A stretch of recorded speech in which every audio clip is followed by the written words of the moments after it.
Appreciate everyone for tuning in to listen today. Today I'm here with the team, JG, Spence, and Shad. What's going on, fellas? How y'all doing today? What's going What's on, up, fellas? everybody? Good, fellas. Hey, Good. hope everybody How y'all doing week good. been so far? Hey, week's been Yes, excellent. sir. Hey, I want to tell y'all when we get started. When we did this last time we recorded, and Terrell asked us, "What's good, everybody?" And if you listen to that episode, y'all are like, "What's good?" And now I'm in the background. What's going on, guys? And so my wife was clowning me the whole time, and I was like, "Oh," so I was like, "Let me speak up first. Let me be first. Put some bass on Put my some voice. bass." Hey, what's up? What's Wow. up, guys?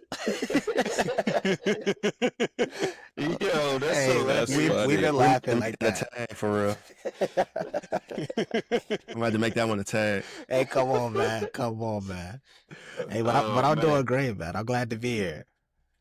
Yes, sir. Yes, sir. JG, Spence, y'all doing all right? Yes, Yes, sir. sir. That's good, man. That's good, man. I'm doing well myself. Appreciate everybody for tuning in and listening to episode 11 today. Today, we're talking about communication and vulnerability as it pertains to relationships, marriage, and professional settings, and any other relationships as it pertains to us individually, of course, on our individual journeys. I know we talked about this a little bit in each episode, just being able to communicate with one another. This episode is definitely going to be special for me, just in general, because I think this is very important for all of us, us four specifically, but just people in general too. I think communication and vulnerability are two of the main topics that don't get a lot of love in a sense, unless you're interested in the topic. So, yeah, I think the first question I kind of want to spark off this conversation is it's kind of a two-part question. How do you receive communication, and how do you give communication to others? I'll go ahead and get started. For me, I like to receive communication directly. If you have an issue with me or a problem with me or something you don't agree with, something I've done, it could be anything. I'd appreciate if you come to me directly. That's the best way for me to receive it. That means I'm not left assuming or wondering how you feel or what you mean. Kind of gives me better clarity, um, and I can understand where someone is coming from if they're direct with me and tell me what's going on. And the same way, that's how I give communication, whether it's relationship, friendships, at work in a professional setting.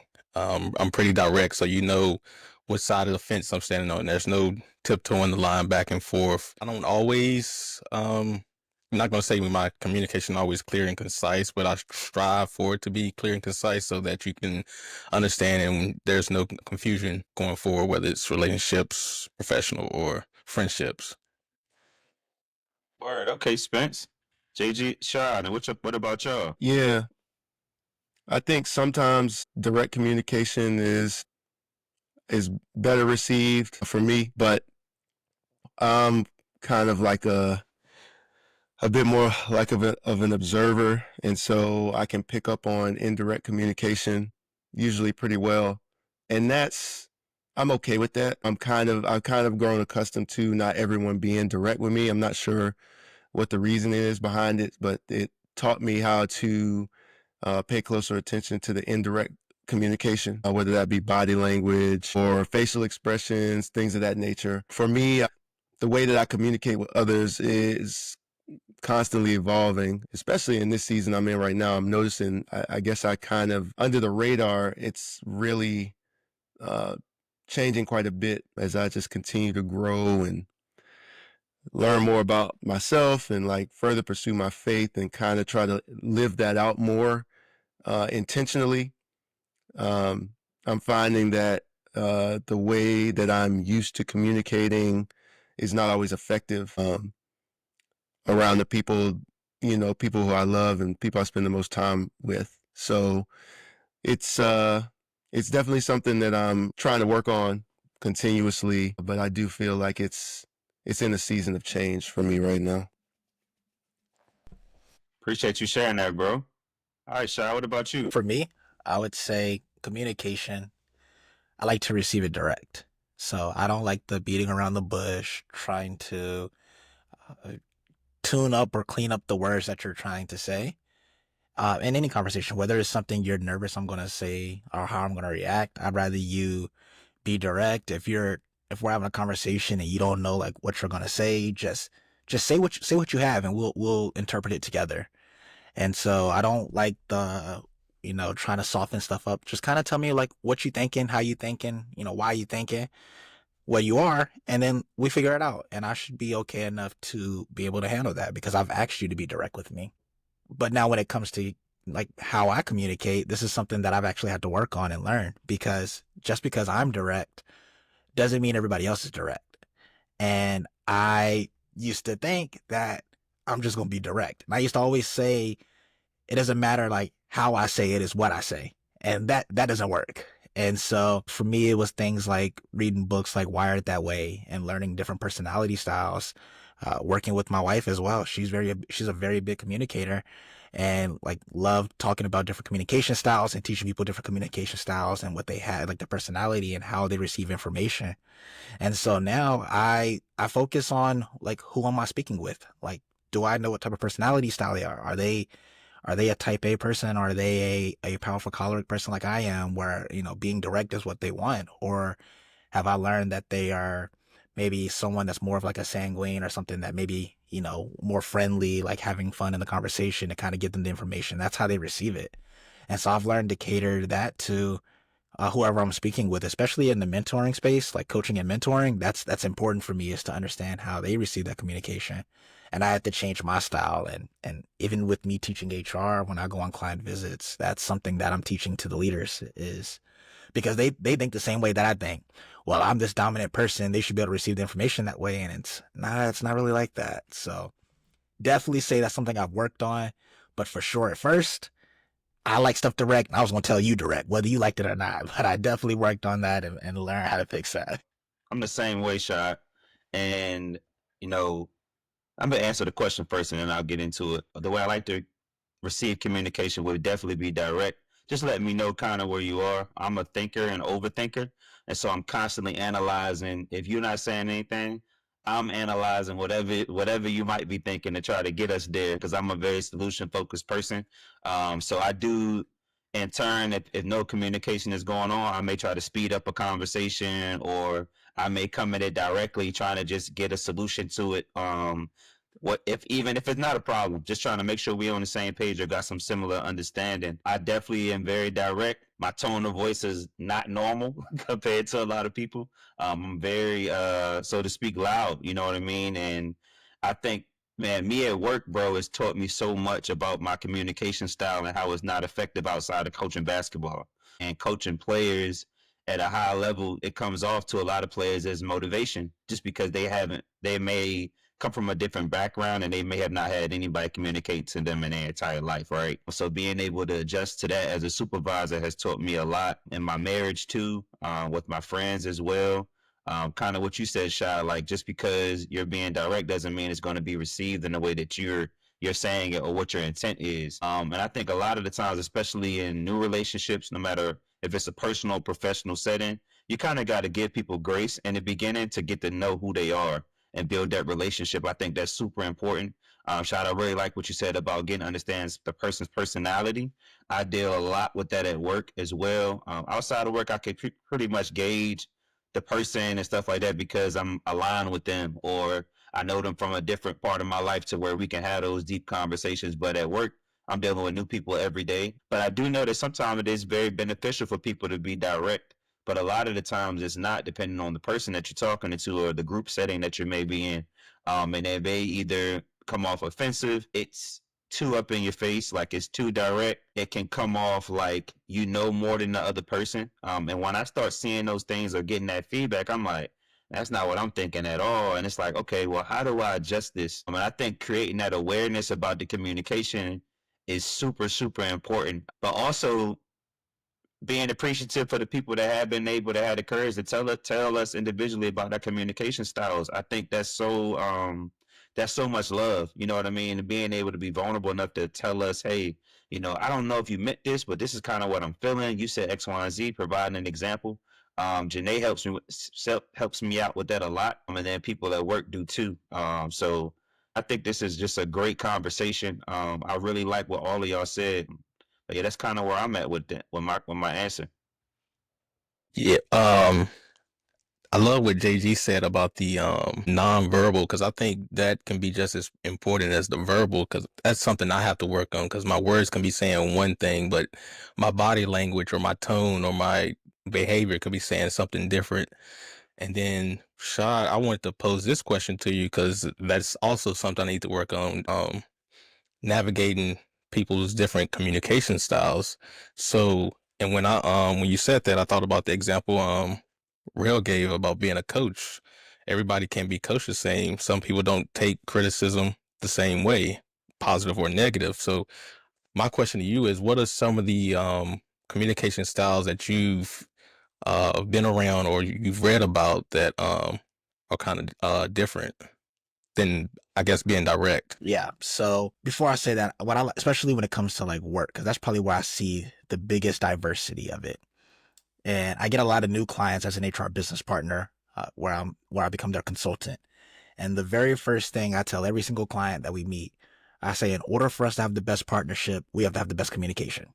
So I need to know the good, the bad, the ugly, and vice versa. I'm going to give you the same thing. Like, we're always going to be communicating, and then I understand how they want to be communicated. But when it comes to different communication styles or different personality styles as well, like I said, Wired That Way is a great book that talks about it. But you have like your dominant people, your type A people. I like to call them powerful cholerics, and these are the people that just tell me how it is straight up. We're just gonna go, and this is how I want to be spoken to.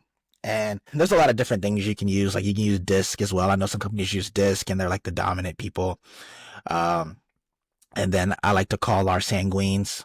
They're like our loud color people. Like, they're always wearing like the bright outfits, or they're always happy. They always want to hang around. They just want to talk. Like, we could just sit there and tell them stories all day. And so for them, I can't just be as direct, right? I can't just like, nah, this is what we're doing. No, that's not how they receive it.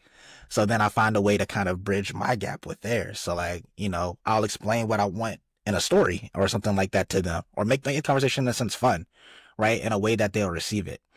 And then you have your melancholy people. These are like your analytical people, your detail people. These are probably the closest to like your cholerics, your dominant people, right? Because like Terrell said, like they're thinking about everything we're saying. And so for them, you got to be direct in a sense, but you can't really like, just, you suck. Like, I mean, you're never telling nobody that, right? But that's not how you're going to be direct with them. You're going to give them the information they want, and don't waste their time with all, like, you're not going to be the sanguine telling them a bunch of different stories at the same time to get your point across. You're just going to say, hey, this is how we can do this. This is why I think this can work. What do you think?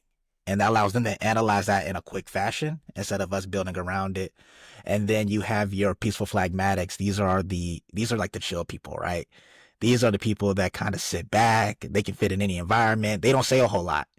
And so for them, you have to realize that, sometimes when you communicate with them, you may have to tell them a couple of things. And I think they require the most grace, because they're always so chill and they move at their own pace.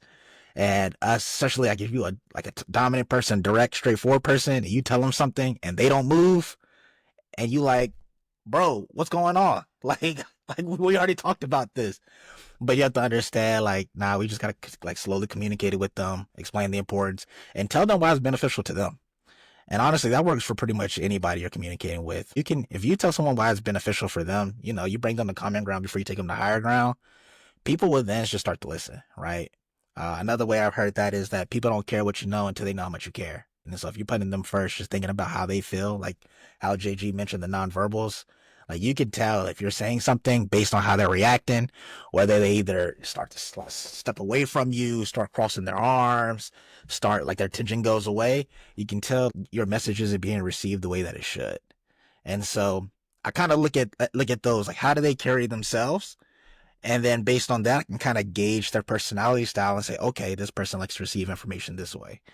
And then sometimes it's trial and error, honestly. Like sometimes you need those people to straight up say, I don't appreciate the way you said that to me. I used to think that I could talk to Kayla the same way that I like to be talked to. And because she's a melancholy, she's the analytical person. I was like, oh, we're just gonna be direct. We're just going to go. And then I realized it didn't work that way. And so I had to work on that. And so that was what I thought. But then she was like, hey, like, I don't receive information that way.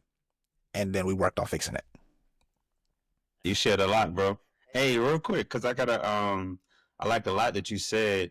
You know, in marriage, and maybe this is a different question for a different conversation about it, but like in marriage, relationships with friends, professional setting, regardless of what it is, when you're getting the feedback about your communication, right? How do you stay away from? It ain't really about making it about yourself, but it technically is. Like, man, you taking away from my personality. Like, I gotta adjust for you. Like, a lot of times people get stuck there. Like, and I've been there too. It's like, man, I can't walk in some rooms to be myself no more because they don't like the way that I communicate and I can't figure it out. So for those people that can't figure it out and feel like they stuck in the phase of not being able to adjust to the feedback, and now they feel, you know, not, I don't think the word is depressed, but pretty much changing the mood and saddened because they don't know how to adjust, and now they feel like they can't reach their fullest potential with the relationships in front of them, whether that's their marriage, people that's struggling in engagements currently, right? When you get engaged, we understand what happens, a different type of communication that comes out of that. Then in marriage, you know, you're dealing with it continuously and got to be able to adjust. But the people dealing with grief, you just celebrated your first child, miscarriages, like the list may go on. It's just so many different emotions. How do you think people can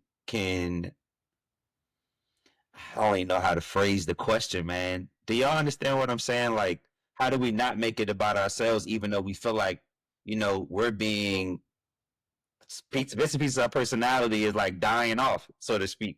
If I can go first, I know I'm talking a lot, but I think because this is real life example, right? This is like I mentioned. I used to tell Kayla it's not how I said it, it's what I said. When really how I said it's important.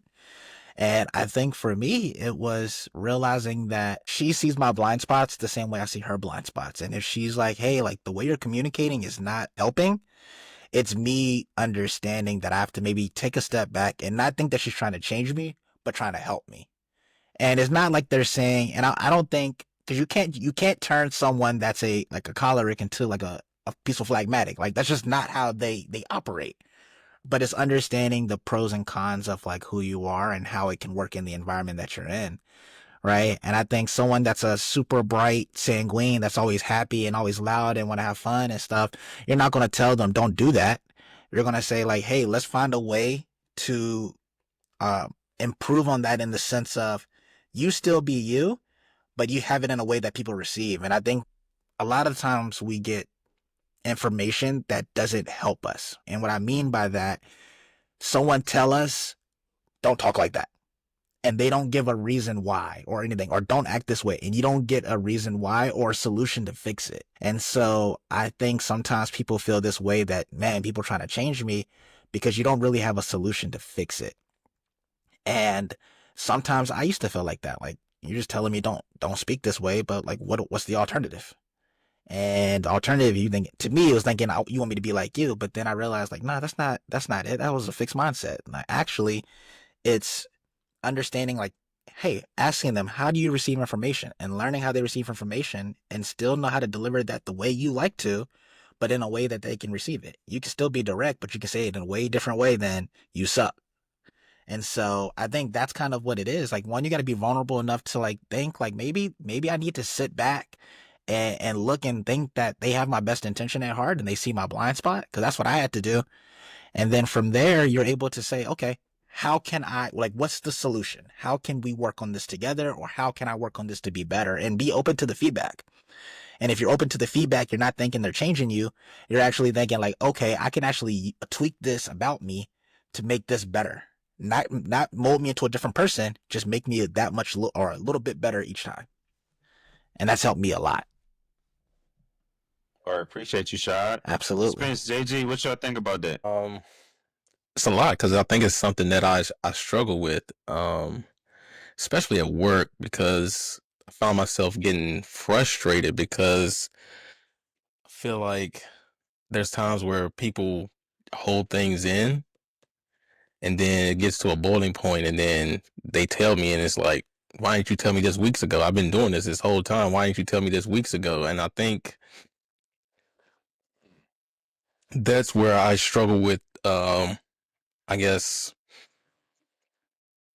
navigating different communication styles, and then also uh, taking feedback on how I communicate, which is something I struggle with because I can be honest, I'm a one trick pony. I I'm direct, and that's the only way I know how, which is something I need to work on, and I can be honest about that, especially at work. I think it could be because the relationship I have outside of work with like my friends and my wife and my family and stuff, I know them more on a personal level, and at work it's more so professional. I hate to say this, but I keep boundaries when I'm at work and on a professional level. So I think that's why I struggle with taking feedback and criticism about how I communicate at work because of that type of relationship that I have with my coworkers. Facts. JG, you got anything? Yeah, I was just kind of listening to y'all and just kind of considering some of my interactions, and sometimes I get like really frustrated when I feel like I'm going out of my way to communicate in a way that will be best received by who I'm speaking to, and it's just not working. And it's kind of like, well, I could communicate in a different way, but I don't know. You know what I'm saying? I'm just trying to be a little bit more careful with my words. I recently had this discussion with some people the other day about just in regards to like when I was coaching and you know just trying to honor God in like competition. I think I was talking to some athletes and just kind of saying like there were times where I could have been a little bit more gentle with my communication, but that's just not the competitive environment that I came up in. The way that I was coached when I was younger was to respond to challenges. And I mean, if you didn't respond to a challenge, no matter how unreasonable, that was looked down upon. I mean, that could have a negative effect on your standing within whatever team that you were trying to be a part of or that you were a part of, because it was just an expectation that if you were challenged, you would step up and meet that challenge, and not shy away from it. And now, as I kind of think about and reflect on some of my experiences as a coach and how some of my players received those same type of challenges that I tried to issue just to kind of build them up and like show them that they could kind of overcome certain things that they might not think they could.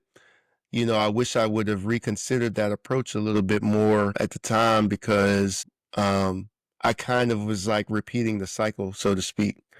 I saw this thing, maybe it was over the summer, uh, and it really was kind of eye opening to me. It really like stopped me in my tracks. It was something like, I forget the exact wording, but the gist of it was our generation soft or were we just abused? And I was like, whoa, like I would have never characterized some of those experiences as abuse.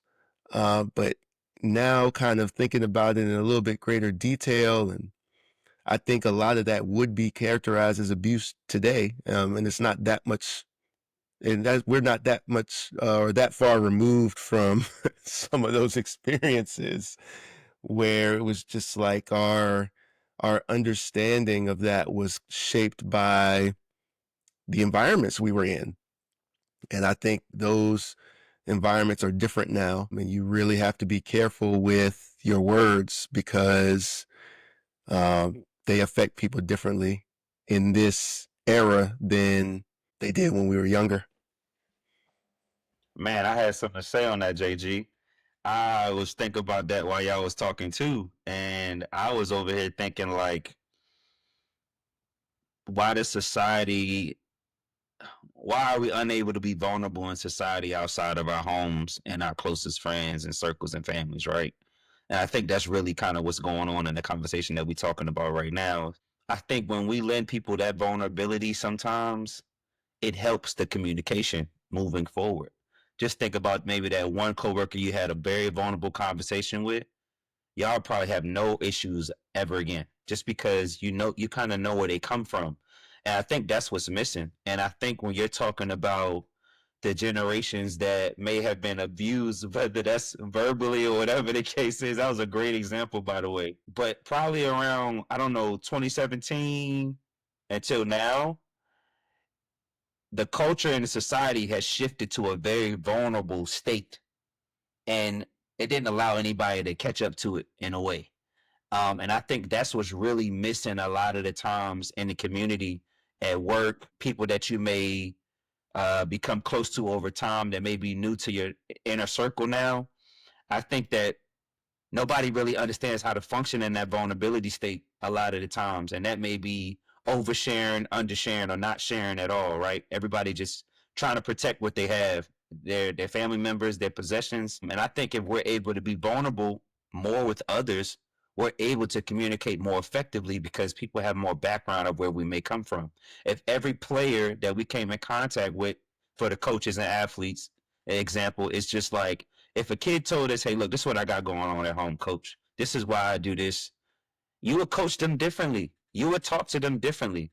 And I don't think we allow those conversations to happen at all.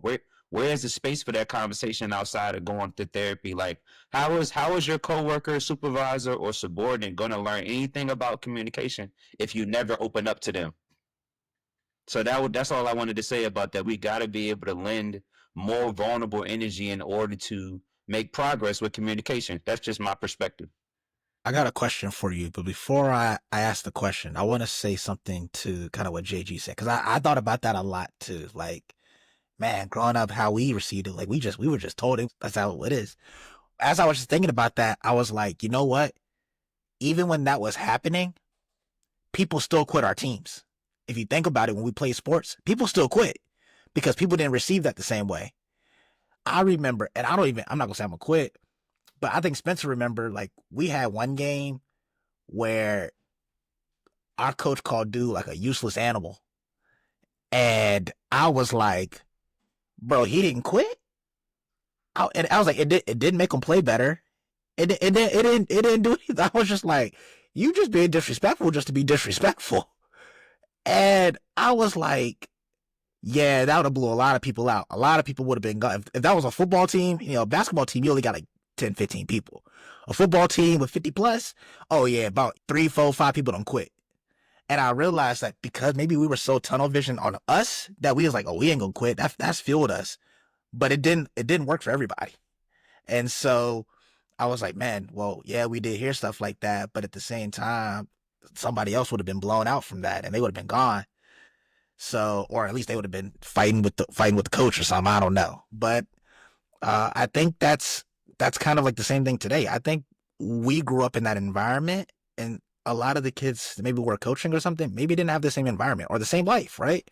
And so sometimes they didn't have the same struggles of getting it out the mud or whatever the case may be, that you have to, like, everything's a grind or you got to be talked to this way. Because I know probably every generation, the parents are like, I just want to do a little bit better than my parents did. And eventually you're going to have a bunch of achieving kids at some point where stuff isn't supposed to be hard. Like, every generation ain't supposed to be hard. And so I feel like that sometimes changes because the parents, like us now, because like now I look at kids at the Y, and I look at the parents are us technically, in a sense, like people our age, and they knew what they grew up with. They probably was like, I don't want my kids to have to go through what I went through. And now it's like changing the culture and the environment. So I was just thinking that when it came to like what JG said. But Terrell, before I spoke on what you said, I wanted you to kind of explain. You said since 2017, we've been in more like a vulnerable state. But we can't be vulnerable with each other. So I guess, what do you mean by like we've been in a vulnerable state? Just so I can understand. Hey, Spence, you about to say something? No, you can go ahead because I had a response to what you had said. So you can go ahead and answer Okay, his question, I got you. and I'll jump back in. I think I don't know what was special about 2017 specifically, but if you kind of shift to COVID, right, it kind of made everybody go into the shell. And full isolation. And what I'm saying is that now vulnerability is hyper focused to the individual, but there's nothing in the community that can match that type of vulnerability. So people aren't communicating at all. And I think communication may have gotten worse at that time. Whether that may be just picking up the phone and calling somebody, whether you're interacting with more people at work, you still got the teleworking thing going on in a professional setting. I don't know how marriage studies are looking right now, but just from my perspective and what I see at work, a lot of people have distanced themselves in so many different realms, man, and they're not in the same spaces that they were because they learned so much about themselves during that time that they're like, man, I didn't know this about myself. And so now they're more vulnerable about what they're doing. I guess they would be more intentional about being vulnerable to themselves and their family members to make sure they're highlighting the most important things in their lives. And I don't think our community or society has been able to adjust to that at all. And that's why we're seeing a lot of suicides. We're seeing a lot of depression. Mental health is skyrocketing. All these services are so saturated because of that time. And that's why I think like the work has to be done within the communities to create these safe spaces now because people are literally yearning for it at this time. They don't want to focus on the job. People quitting their job like it's nothing. Like they don't even care anymore just because, hey, if I have a person that can't talk to me, people leaving marriages because they feel like they're not being heard. You know what I'm saying? I mean, I think that's the vulnerability that's missing when it comes to the duality of a relationship. It has to be reciprocated. Kind of like the expectations episode too. Like a lot of people, dang, me and Janae and Nicole was just talking about this in the car yesterday. And I was really telling them, Janae said this. She was just like, it's so crazy to know that anybody that's living in a society will box another person into their own expectations, knowing daggone well that everybody live differently and have a different life experience, right? Why do we not show more people grace?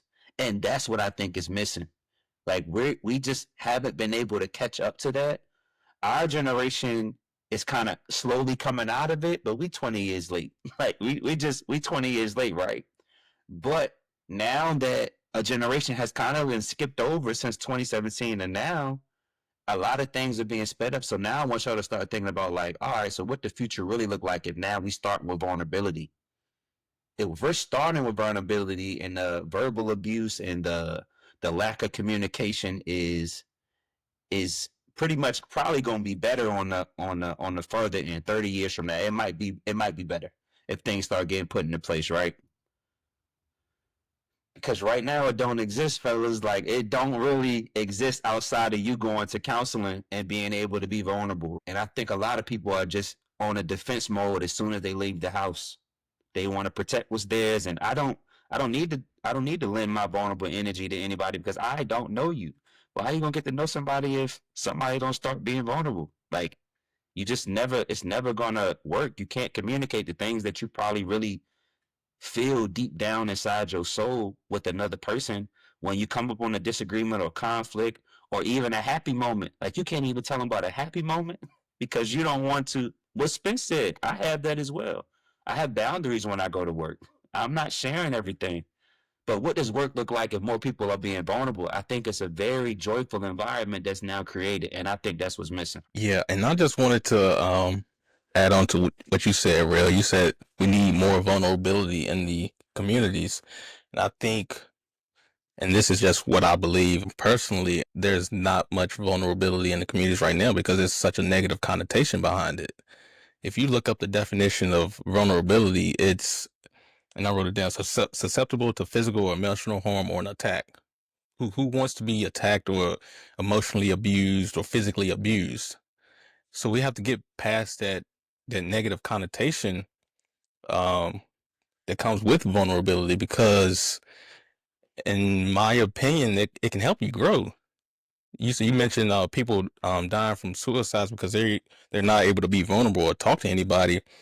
They holding all that trauma and everything they've been through in, and they at some point it gets to a breaking point and they just can't deal with it anymore. So being able to be vulnerable, I feel like is part of having that growth mindset. It helps you grow. You can get past those traumas, those things you're dealing with, if you're able to open up and talk through it with somebody. And it doesn't have to be a counselor. It can be a friend, family, wife, or anybody. But first, we have to get rid of that negative connotation, like that being vulnerable is a bad thing. It's not always a bad thing. And it depends on, which is a whole nother conversation, who you're being vulnerable with, because they can take it and use it against you. That's real. And I think the first piece of vulnerability is what I'm learning listening to y'all would definitely be grace, bro. I think you got to be able to show that grace in order for somebody to want to be vulnerable. Like if you show that consistency with somebody, now they may feel a little bit more comfortable with sharing something that you can kind of understand. Yeah, Shad and JG, what y'all thinking about over there, man? I'm thinking about how like trust issues really contribute to not wanting to show vulnerability for real. And I think it's something that you just kind of, you're socialized to accept and kind of mirror that type of behavior. And it's interesting. I've been thinking about just like when it kind of shifted, and I can't help but think about like how, music kind of reflects where society is sometimes, good music anyway. And I think a person that I had come to respect a little bit more as far as his music in like recent years is Juice World. Like he was like very like raw and vulnerable in a lot of his music. I know like when I first heard that, I don't even remember when it was, but when I first heard that, I wasn't feeling that at all. I'm like, who is this guy? Like, what is he? Why is he sharing all this? And like, he sounds soft. Like that's just what I thought at the time. I'm like, this sounds soft, bro. Like, why is he sharing all of this vulnerability with like whoever? Like, this is some stuff that you are just not used to hearing people say. And then some early Drake stuff was kind of the same way, where it was like, hold on, bro, like you really embracing this a little bit too much. I don't know, like, you know what I'm saying? But like, did it really make you think about where you are and like why is that making you uncomfortable? Like it's not even like nobody that you know. So why is listening to that sort of music and vulnerability uncomfortable sometimes?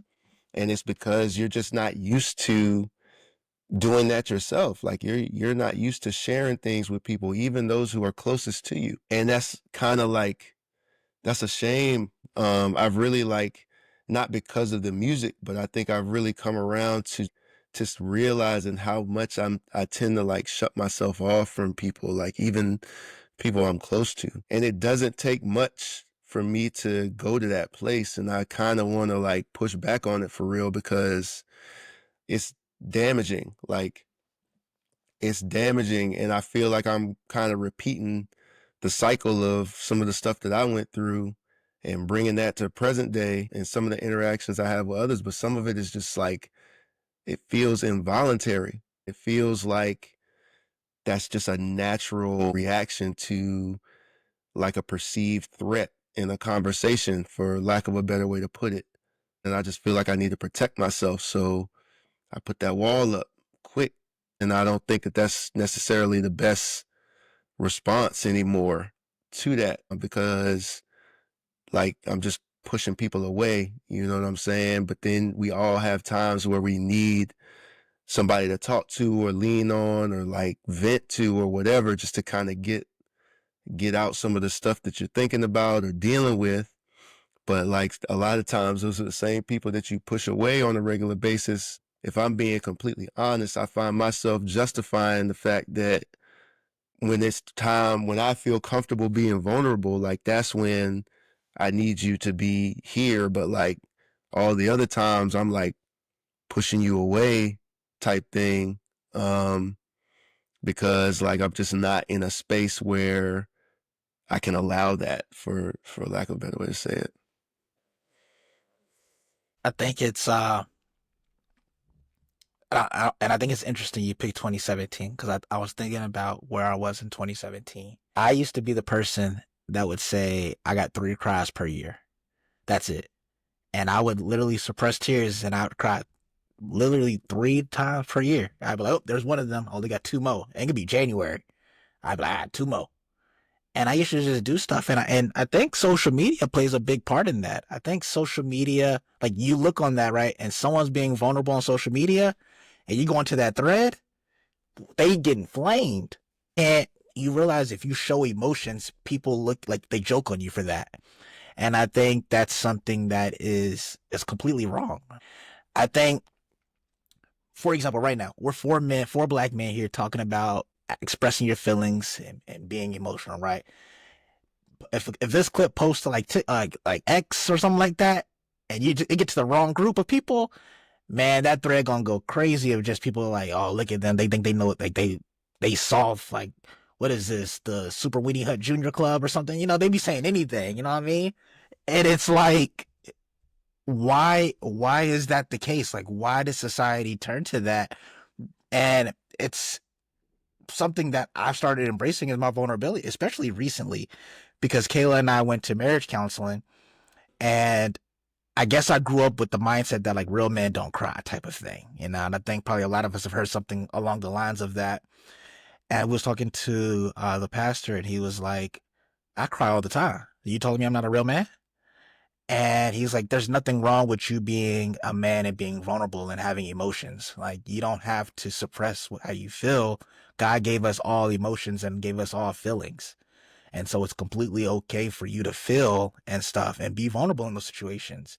And that was probably one of the most freeing conversations that I had, because I still would like, man, I wouldn't tell people I'm crying over something. Like if I watch a movie or something and I got some tears running down, Caleb like, you crying? Nah, I'm good. And things like that. It's like, why am I not just embracing like that? It touched me in a certain way. It made me feel a certain way to the point where I can like express those emotions. And I think social media is kind of being so prevalent now and like in everybody's face all the time. It's just kind of what gets programmed into you. I saw something today that said like, you, by the end of your lifetime, you're consuming like 20 years of social media by how much time you spend on it daily today. And I'm like, wow, if you're putting that much, you're scrolling that much and that's what's programmed, and you have all these things telling you not to be vulnerable, that's where the vulnerability started to become missing. And I think social media is still playing a big role in that. And people like need stuff like this, like people telling them like, yo, it's okay for you to be emotional. It's okay for you to express how you feel. It's okay for you to be vulnerable, and understand that this is just it's an emotion that we all have, and it's completely okay to feel your feelings. Like, don't suppress them, don't suffer in silence. You know, go to therapy, go talk to your friends, talk to your family. Like, let people that are not going to tear you down for feeling the way you feel encourage you and build you up. And I think that's really what's missing. I think that's a huge part that's missing because of things that are trying to omit it from our life, like social media and the people in those crowds. But did we see that growing up? Bro, I was just, You mentioned, my gosh, I was just about to say that. Just about to say that, bro. Because Rashad, you mentioned only crying 3 times a year. I never really seen my dad cry at all. We'd go to funerals, and I had aunts, his siblings passed, his dad has passed, my granddad, and he shed maybe 1 or 2 tears. And my dad is the strongest person I know, so I see that. I'm mimicking that because that's who raised me. I'm trying to be like my dad. My dad is the strongest person I know, and when it comes to those situations, and when you're dealing with, for an example, death in the family, he was he was like a rock for the family, and I didn't see that growing up. So I'm asking the rest of you, did you guys see that growing up? Bro, no. And I guess JG, me No, and JG on the same wave. bro, no. And like, and Go I ahead, Jay. and I don't necessarily, I'm not saying that that's a bad thing, but I just didn't see it. And so I didn't, I'm, for who I am, I didn't see a healthy outlet for emotions. I don't know if I was taught this or if I just learned this like as a defense mechanism. Like I would just channel like emotions into other things. And, you know, I think at one point, like I used to like write lyrics, like songs when I was young. That kind of got, I guess, a little out of hand because my notebook got taken from me. So whatever I was writing in there was probably just not something my parents wanted me to write. It's probably wilding, which I get it because, like, there was a lot going on. Just growing up, like everybody goes through what they go through. And that was kind of an outlet I had for a short period of time. And then I kind of learned how to channel that into basketball and sports a little bit more. And that was the main outlet for me for decades. Even when I wasn't playing competitively, that was still an outlet. It was just less frequent. So, but yeah, man, I don't remember seeing a whole lot of emotion from males growing up, like in any sense of it. As a matter of fact, I remember seeing that episode of Fresh Prince where, he was talking, his dad came to visit after all them years and then ducked out without saying bye. And, that's like an iconic scene in television. And I remember watching that and just being like confused. Like I didn't know what to do with that. Granted, I was young. I don't remember what year that was or how old I was when I saw it, but for a while, I didn't really know how to process that or what to do with that scene. Because that's just not something I was used to seeing, at all growing up. And so what I took from that was men don't cry, because I never saw men cry. I never saw men cry. And like, once I got to an age where I could kind of suppress that, that's what I went to, because nobody around me crying, and whoever is crying is getting made fun of or getting picked on and beat up. So like, I'm not trying to deal with all that. So I just kind of learned how to not cry, for real.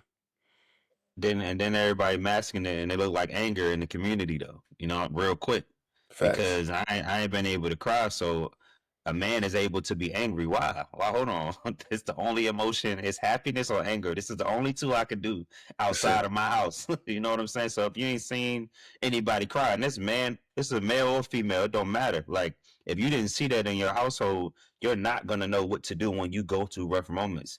And something Shy said about the social media, and I know forgive me if I'm going all over the place, but it's the only way I know how to communicate my thoughts right now, because my mind is racing. Social media, from my perspective, started off about telling your story, and then they wanted to make money off the comments. So now let's deplete the vulnerability off our platforms, and let's make the money, because this is what people want to see. They want to be entertained. And so now the vulnerability was taken away immediately. And then anything, you got people getting embarrassed on social media every day, and people are feeding off the comments and laughing.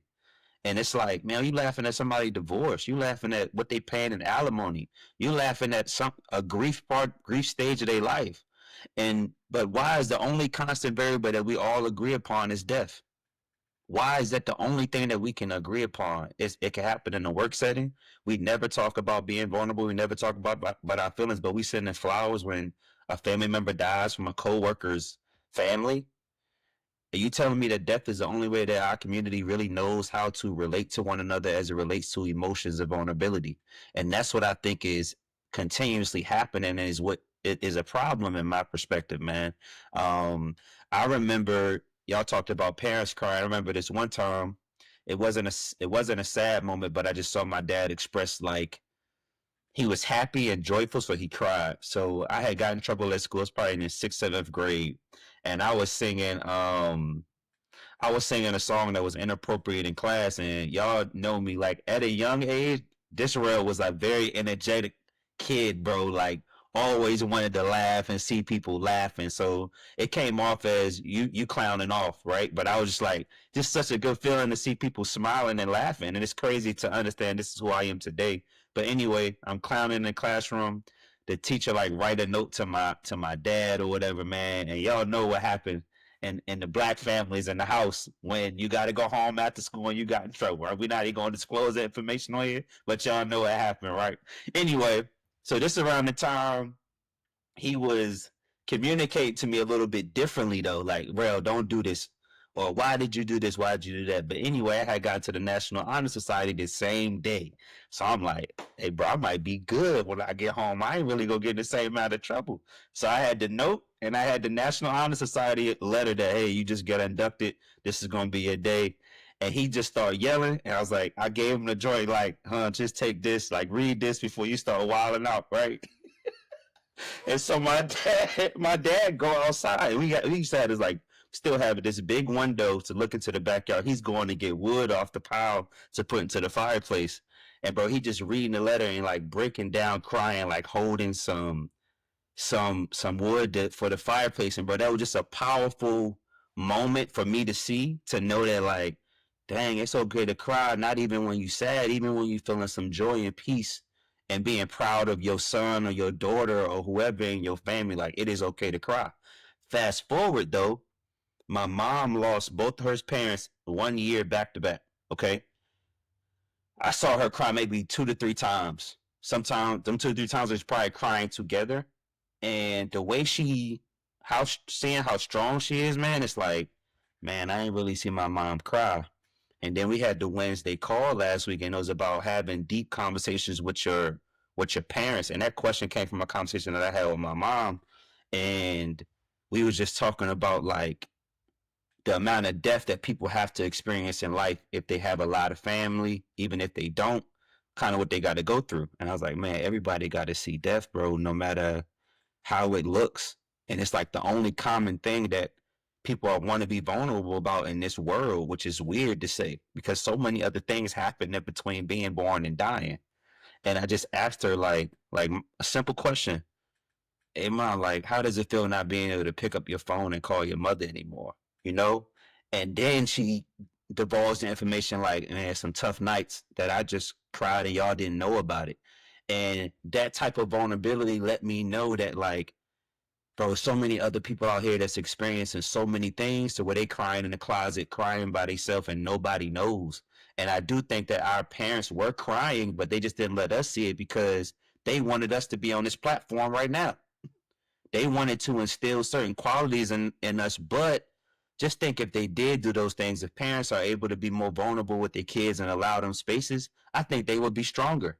Because I'm telling you, we have certain vices that's going to break us down because we're unable to be vulnerable about them. And so we hide them from the world and we go into the closet and hide them ourselves. And I think that's what's breaking us down. And that's where that pressure really comes from, JG. Like, I'm just being real. I was listening to you before this. Like, that is where the pressure builds up because we didn't have that as kids at all. It was not known to us. So we're now like everything that's a feeling that's attached to some type of sadness, grief, or pressure. We don't know what that feel like, so it's unknown territory. Now we folding. Now it's like I don't even want to feel it like this. Like, what is this? And this is too much. Now I'm overwhelmed, and now I'm more irritable and angry on a daily basis. And it's like we're not really supposed to be feeling that, at all, based on what's in the Bible too. That's not really anything that God created for us to feel. And I think those negative emotions, if we had these things in our communities for us to be more vulnerable, again, I'm doubling down on it. I think people would be more resilient.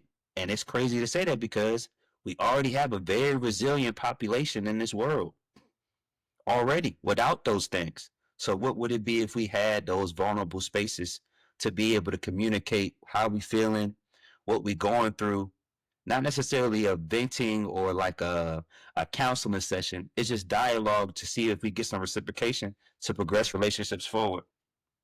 I think something you said about that, and especially like what if we did that like for people now, and it's something that I watch Kayla do all the time. And if you think about it, you as a kid, right? If you're crying or you're angry, you're upset about something. Back then, parents would be like, don't say nothing, or would you stop crying or whatever. They never actually talked to you and literally asked you like, why you feel that way. They never talked to you like as a human. Like they just, because you were a kid, you were just talked to like as a kid, but not as an actual person. And what I see Kayla do is she'll actually go. I remember we went to her aunt's wedding, and there was a kid there crying and didn't want to be there. It was a lot of emotions going on at the wedding for her, and everybody was like just telling her to stop crying or just letting her cry. But Kayla just went and talked to her like adult, like a normal person, and was like, hey, like, why do you feel the way you feel? Like, what's going on? And just allowed her to express and be vulnerable, and let it be okay. And because I think sometimes we don't let people feel that way, especially younger people, like younger kids and stuff. Uh, we I know, like, I used to always something that, like, I guess maybe it's like a black thing. I don't know, but quit that crying if I give you something to cry about, or something like that. Something like that. That was like the statement, right? And I used to always say, man, I can't wait to say that when I got kids. But then I realized, I was like, man, watching Kayla just sit there and just like have a conversation, like figuring out why they're crying and talking to them, like she would like she would talk to us. And I was like, how powerful that is for her to be able to, like, that little child to be able to express herself and understand that somebody's actually listening. And then that will build the resilience that you're talking about at a faster rate, right? Like, they're figuring it out early that, hey, how they feel and what they say matters, as long as people will listen. And I think the generations now and the adults now are making strides to do that. And it's I think such a powerful thing of vulnerability on both sides. Us being vulnerable to say, hey, I don't care if they're a child. I'm going to talk to them like that. I'm not going to tell them just to do this. Like, that's us being vulnerable, thinking that getting us off this pedestal that, oh, we the adults, so they just need to listen to what we say.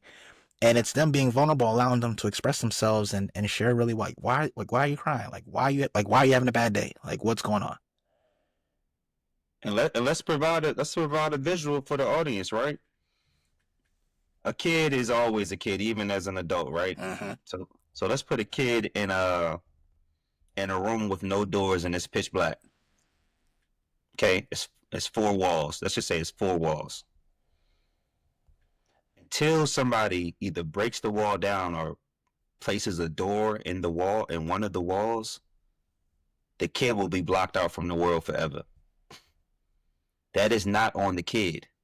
So therefore, parents, fiancés, husbands, wives, supervisors, coworkers, just be the door. Always be the door. Be willing to be the door to provide some light in darkness for these people, because once you do that, they're going to do the same thing later on in their life. No matter how we look at it, they're going to be like, man, there's some people really boxed in. And I'm telling y'all this because the box in my mind for the visual, those walls are the expectations of the world. They want to box everybody in to these walls. And it's no doors when you're born, unfortunately, for vulnerability specifically. And I think we just got to be able to be the light no matter who we come in contact with. Just always want to be a door and find your door as well. Somebody need to be a door for you, because you got to have a door in between your four walls as well, or you're not going to be able to have an outlet to get out. It's just going to be dark on certain emotions that you're feeling on a daily basis. And sometimes you got to break that door down because you don't have the support around you.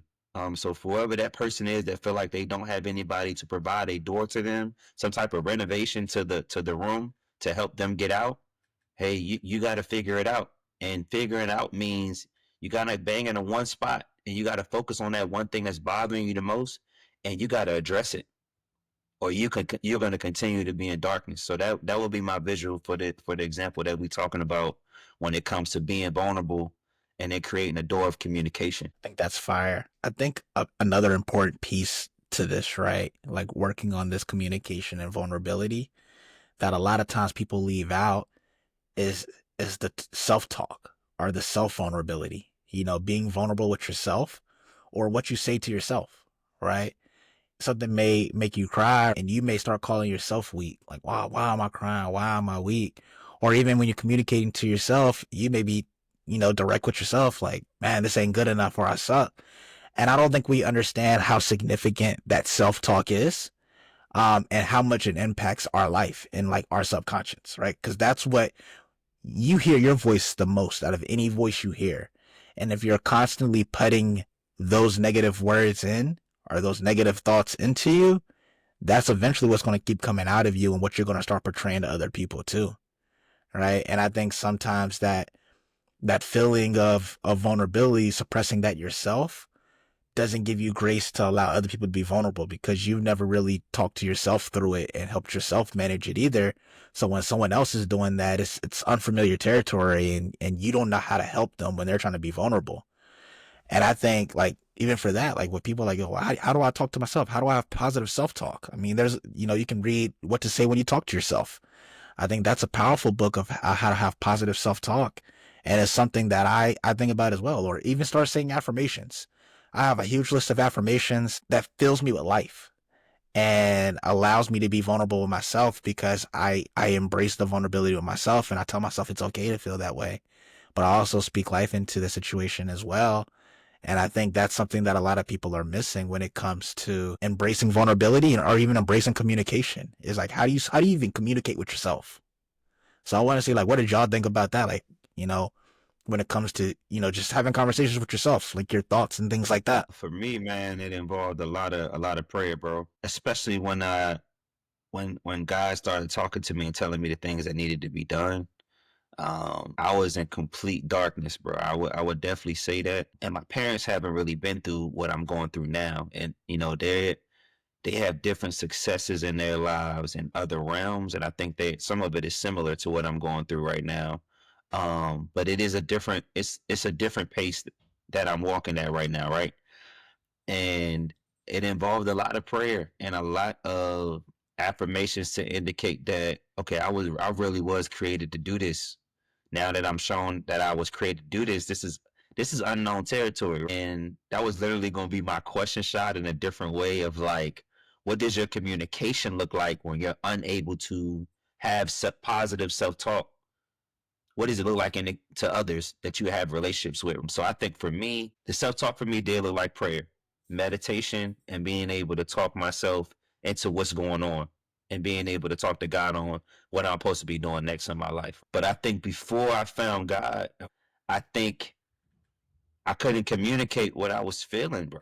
I wasn't, so I was pretty depressed, so to speak. I think I would be quieter about my emotions, and what I may be feeling in certain areas of my life. And I became very irritable. I was very irritable at a time in my life to where I had a quick temper. Boom, I'm spazzing like it, or like abruptly addressing things that were unnecessary, talking negatively out loud verbally, gossiping, whatever that may look like, man. It just was a very bad spot in my life. And you don't realize you're doing it until you kind of get to the other side of that wall that we was talking about earlier. And that door is being provided. The door for me was James. James and my wife were like the two people. And then Gerard, and then Spencer, and now you. My parents became the doors for me. They were all doors, but when I grew up, I kind of put myself into that box, because now I'm trying to like chase these things and the expectations of the world. And now I'm going to an unknown room where there's no vulnerability, to where my parents allowed me to be vulnerable within the house. And I had that. But now when I got taken out of the home, now I'm like, this is unknown territory. And I just went to something that I wasn't used to, and I became boxed in. So that looked very frustrating. I'm like beating on the wall, trying to find an escape. And it just comes off anger because people watching me. It's like you in the box has glass windows. People can see you, like literally.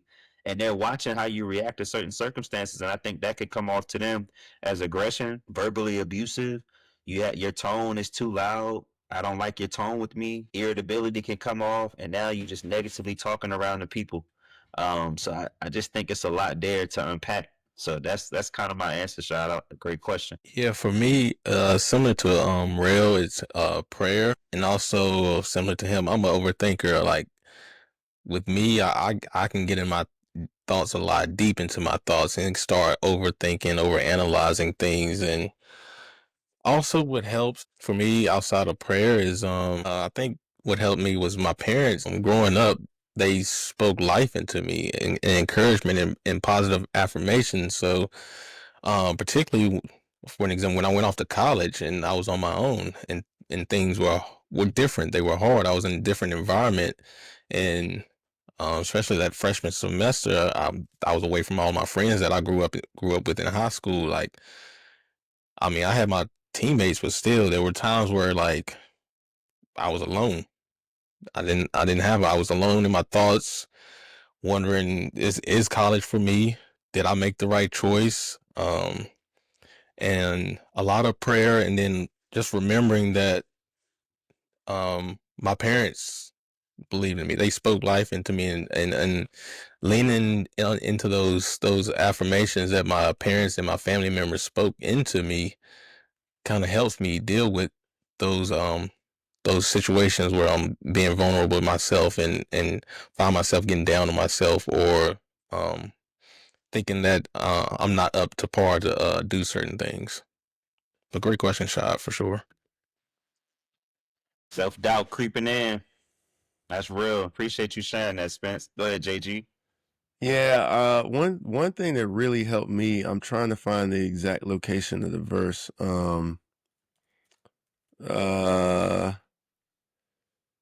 Uh 2 Corinthians 10 verse 5. Um and we take captive every thought and to make it obedient to Christ. I think that was like an important and empowering scripture for me, to kind of learn how to use that during times where I was having a lot of negative thoughts. I think I've kind of alluded to some of that on the pod in previous episodes, but there was a stretch where I just didn't feel like I was doing enough. I felt like I was letting people down, letting my family down, and that I kind of needed to figure out something um, to kind of put us in a better situation. And you know, it was like, I'm giving the PG version. It really wasn't that kind. I'll say it like that. So God kind of like opened my eyes to the fact that like these thoughts that I were having weren't true, and I wasn't combating them the right way. I was actually allowing those to like have my ear and consider them, when really I should have just been casting those thoughts like out of my head, because there was no truth in them. Here we are almost a year later and I'm still doing the same things and we're fine. There was nothing really that I needed to change.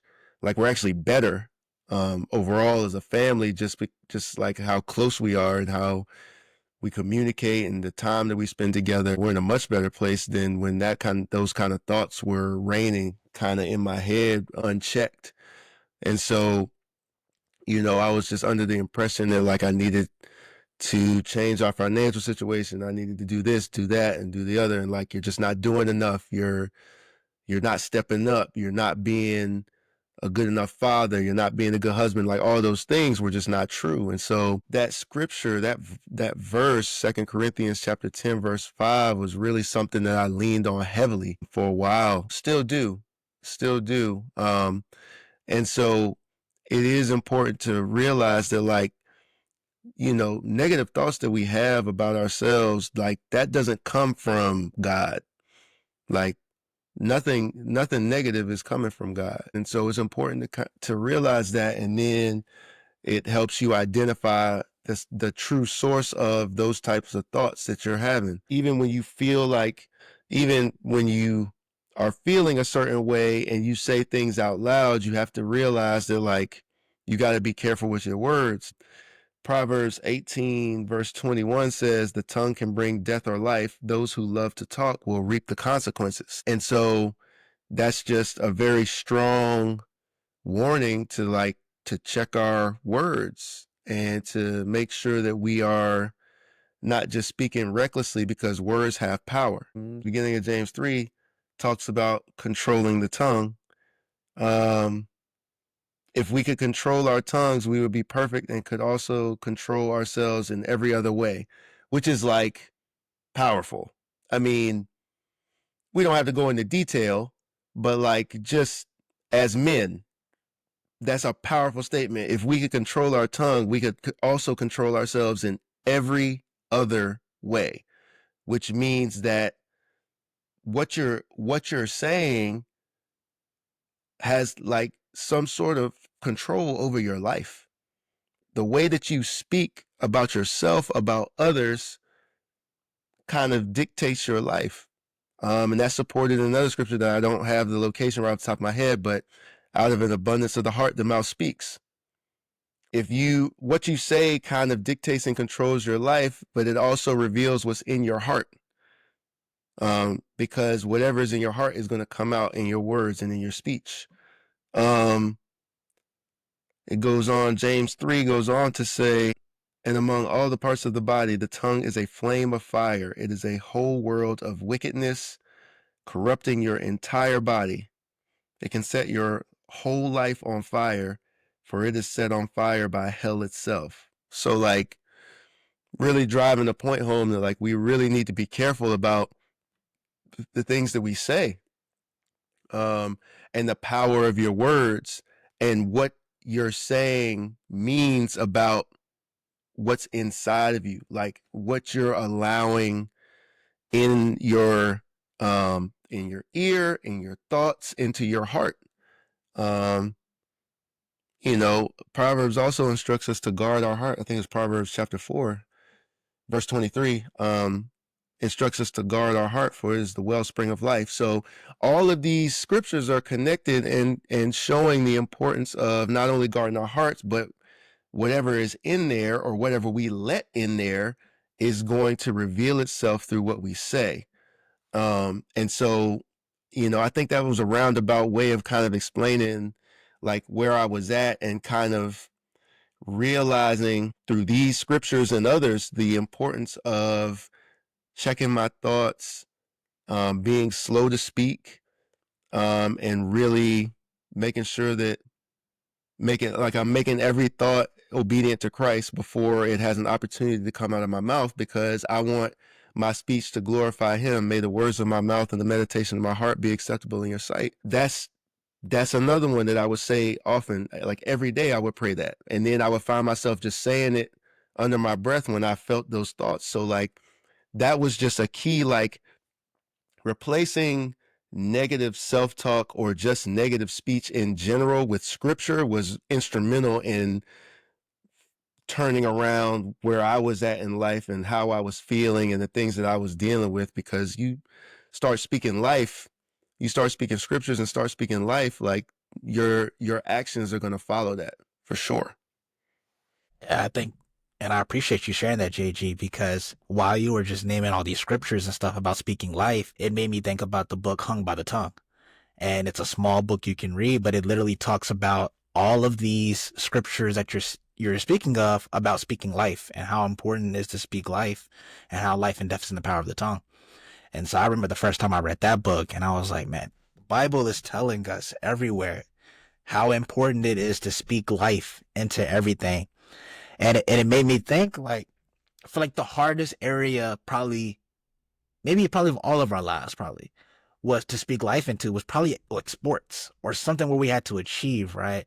And I think there's like, especially like maybe basketball, right? Maybe we all went on a shooting slump and the first thing we did was, come on, man, what are we doing? Why are we missing? Or we put our heads down.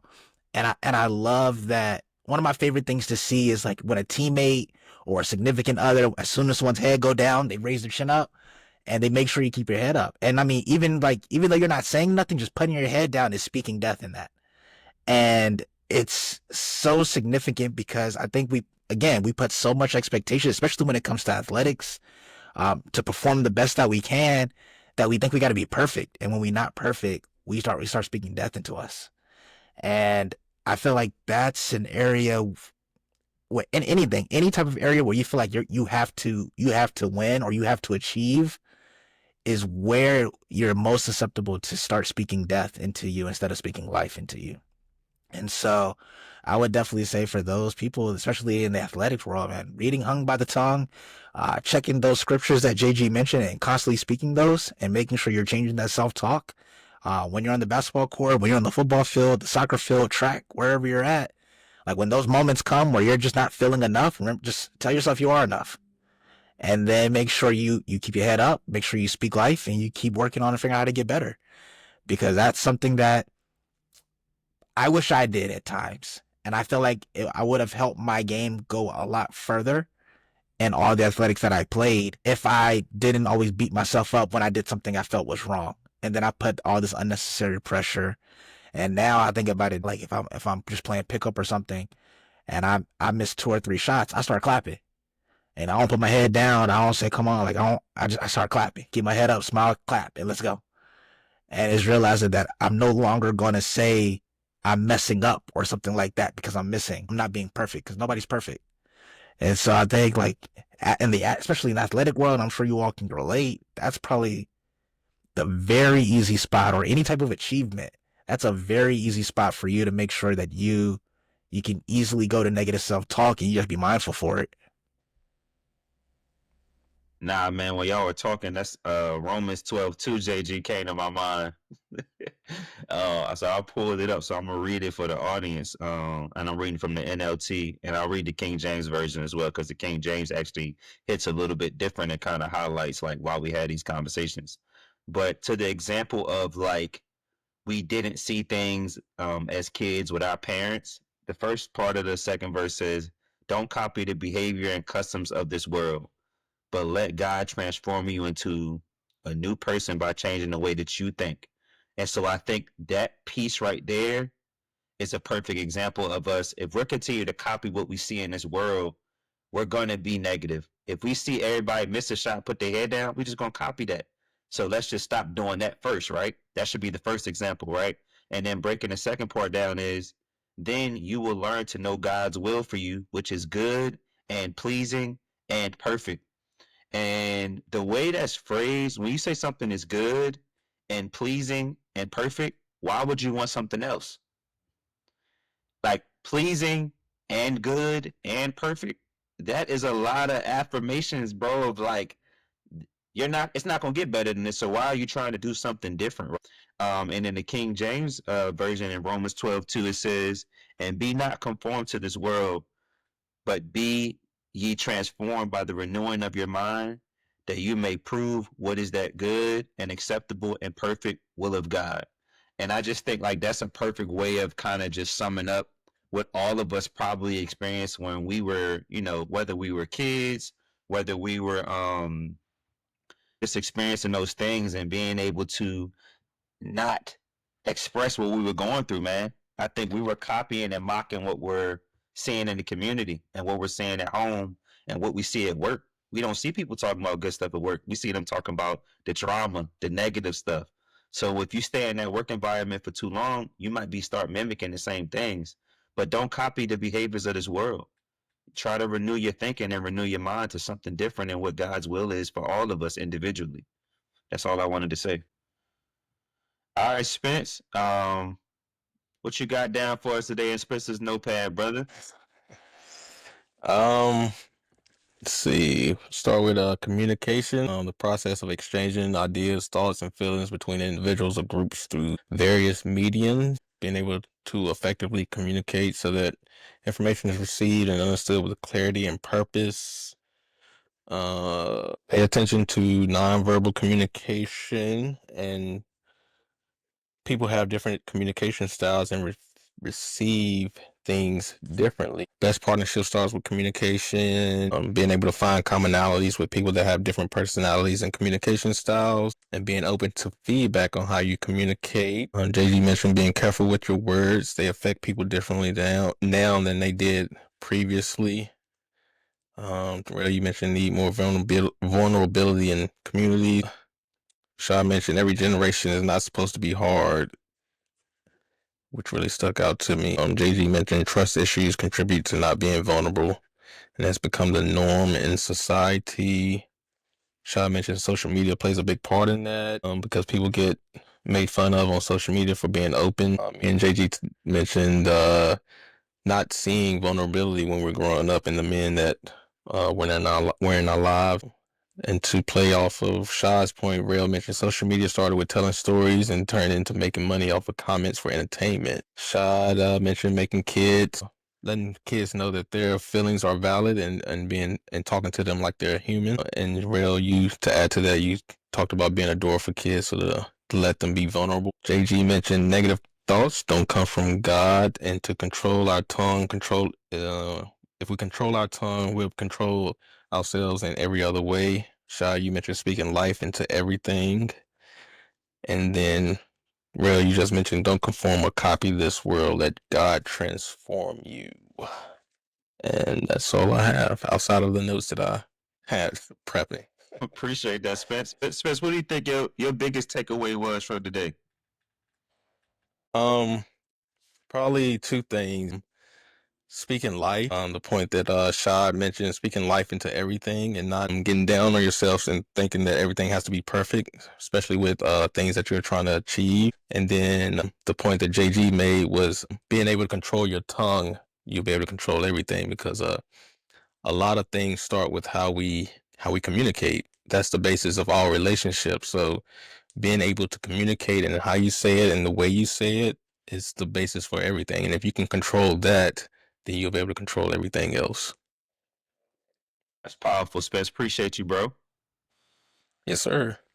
All right, fellas. Well, any encouragement for the week for the audience to get us kicked off? I would say one of the themes we talked about today is giving grace when it comes to communication and vulnerability, but also give yourself grace too.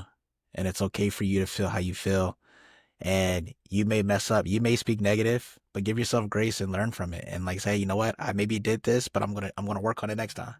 I'm not chasing perfection. I'm chasing progression. And so just find ways to people skill yourself, right? A great book about people skills is How to Win Friends and Influence People. And learn how to do that for yourself. Learn how to be a great friend to yourself and how you carry yourself. Because if you can learn how to speak positive and life into yourself, you can easily speak life into other people. It all starts with us. And so it matters with how you talk to yourself, how vulnerable you are with yourself. And that allows you to help people be vulnerable.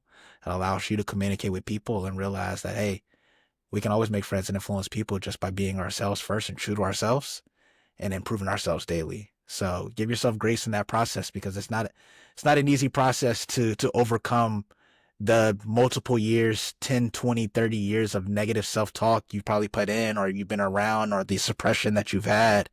So give yourself grace as you grow and then realize that as you grow, the beauty it'll be when you can help other people grow in that avenue as well. Appreciate you, Shad.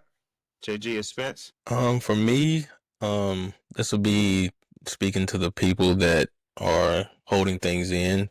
Find someone you can confide in or be vulnerable with. Don't keep holding in that hurt, that trauma, those problems. Find someone you can confide in and be vulnerable with, and so you can process what you're feeling because your feelings are valid. Be able to process what you're feeling and move forward. Whether it's a counselor, a family, a friend, for the people that are in relationships, your significant other, just find someone so that you don't have to deal with those issues or those problems alone. Appreciate you, Spence. Go ahead, JG. Yeah, thank you for that, Spence. I really like to add to that before I get into my motivation for the week. Never be too anything to listen. Don't be too busy. Don't be too tired. Don't be too irritated or annoyed or distracted. Like listening is important and just as important as it's just as an important piece of being vulnerable as feeling comfortable enough to share what you're feeling is sharing it with somebody that you know is listening with a genuine caring ear to what you're saying, because if that component is missing, then that could kind of um, keep you from being vulnerable again or putting yourself out there or feeling like you're putting yourself out there if you feel like you're not being heard. So I just wanted to add that. My encouragement for the week centers around wisdom. I've been coming across the theme of wisdom a lot over the last 10 days, I would say. And I just wanted to share some of that with the audience. James 1:5 says, if you need wisdom, ask our generous God and he will give it to you. He will not rebuke you for asking. Okay, so it's not negative that you don't know something. It's okay not to know something, and you don't have to expect any type of correction or slander or any kind of negative talk for asking a question and seeking wisdom, especially when you're seeking wisdom from God. And then Proverbs 8 is just filled with like gems when it comes to wisdom. I'll just name a couple here. Common sense and success belong to me. Insight and strength are mine. Those who love me inherit wealth. All who follow my ways are joyful. Whoever finds me finds life and receives favor from the Lord. Okay, so I mean, that is just a few of the many, many gems related to wisdom found in Proverbs 8. Read it when you have some time. But honestly, what it came down to was when our faith is fully placed in God, we can ask Him for wisdom and all that comes with it. And, you know, if you'll recall, or maybe for those who don't know, King Solomon wrote most, if not all, of the Proverbs. And one of the things he's most famous for is when he was given the chance to ask for anything, and it would be granted unto him, he asked for wisdom, which says a lot. And then when you read through Proverbs and kind of see how he outlines everything related to wisdom, everything springs from wisdom. And true wisdom is from our Heavenly Father. And all of that wisdom from him is pure. And it just leads to so many other things. So, and James told you, if you ask him for wisdom, he will give it to you. So if you're seeking wisdom in any area of your life, hopefully that encourages you to seek it from the right source. Appreciate you, JG. I think my encouragement is to the people that made it to the end of this episode. First of all, I just want to say thank you for listening this far. But if you listen this far, you may be on a journey to really renewing your mind and growing closer to God, specifically, especially if you listen to at least 5 episodes of this podcast and listen to the dialogue that comes from this, and allowing us to utilize the gifts that God gave us. But I would say that if you get to this point of renewing your mind, man, continue to learn, continue to understand that we have been copying a lot of behaviors that we have seen in this world, and it is time to renew our minds. And I think if you've gotten on the journey, just know that it's time to continue to act on whatever it is that you are now feeling, because it is something different. And I think you got to be able to get vulnerable about what you have been through in your entire life to get to a certain point and growing that relationship with God as well. He's just waiting on you. And I just think that's very important to highlight, especially in this vulnerability conversation. And when you start to be vulnerable about the things that you've been through or currently been through, the only thing that you need to communicate to is God. And that's going to help you lean in and press into all the things that you're feeling, all the emotions that you may be experiencing. And I just encourage you to be in open dialogue with him at all times, whether it's just in prayer or just throughout the day. When you're driving in your car, talk to him about what you're feeling. Talk to him about the verbal abuse that you used to receive when you was a kid, a teenager, or a young adult, or even now. Just in general, for those people that may be going through real life situations, domestic violence situations right now, and you still experiencing those things, press into God. Just press into God and communicate and work on renewing your mind. We just encourage everybody to do that weekly, daily, every single day that you can, so you could get that joy and peace that you're searching and looking for. It's all through God. We appreciate everybody for tuning in to episode 11 about communication and vulnerability. We appreciate you guys for listening to us, and we hope you guys have a great weekend.